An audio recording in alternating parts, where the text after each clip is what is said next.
ছোটবেলায় ইতু কে কে তুলেছো বলতে পারবে?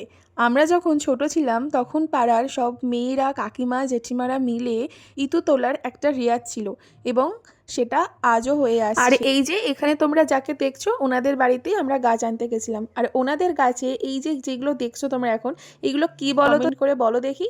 আর এই দেখো একটা এত বড় মানকচুর গাছ উনি তুলে নিয়ে এসেছেন। তোমরা অনেকে সবাই জানো কার্তিক সংক্রান্তিতে এই ব্রত শুরু হয় আর পুরো অঘ্রায়ণ মাস ধরে এই ব্রত পালন করা হয়। এই ইতু পুজো আগের দিন আমি, আমার মা, কাকিমা, জেঠিমা সবাই মিলে গাছ জোগাড় করতে বেরিয়ে গিয়েছিলাম।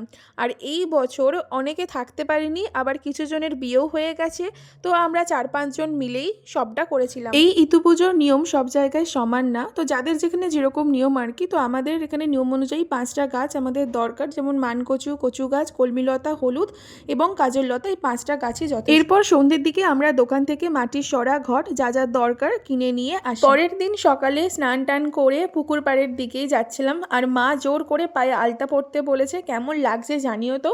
আর এই যে কাকিমার হাতে মাটির সরাটা দেখছো, আর আমার হাতেও রয়েছে ঘট, আমসকা। মাটির সরার মধ্যে যে মাটিটা তোমরা দেখলে, ওই মাটিটা পুকুরের মধ্যে ডুব দিয়ে ওই মাটি তোলার ব্যাপারটা আছে, কিন্তু আমি সাঁতার জানি না, আর তাছাড়া জলটাও এখন প্রচন্ড খারাপ হয়ে গেছে, তাই পুকুরে নামা সম্ভব না। সেই কারণেই বাড়ির কাছ থেকে মাটিটা নিয়ে আসা হয়েছিল। আর আগের দিন যে 5 কড়াইটা কিনে নিয়ে আসা হয়েছিল, সেই 5 কড়াইটাও কাকিমা ওর মধ্যে দিয়ে দিচ্ছিল ছড়িয়ে। এই 5 কড়াই থেকেই নাকি ছোট ছোট গাছ বেরোবে 1 মাস ধরে, আর তার মধ্যে সুন্দর করে ঘরটাও বসিয়ে দিয়েছি। আর পুকুরের জলে যেহেতু নামিনি, তো সেই কারণে পুকুরের জলটা নিয়ে একটু আমরা সবার মাথায় ছিটিয়ে দিয়েছিলাম।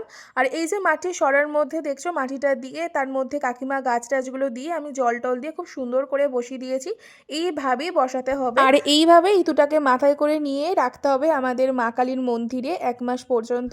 বাই দ্য ওয়ে, এই ভিডিওটা তোমাদের কেমন লাগলো অবশ্যই জানিও। সবাই ভালো থেকো, সুস্থ থেকো, টাটা।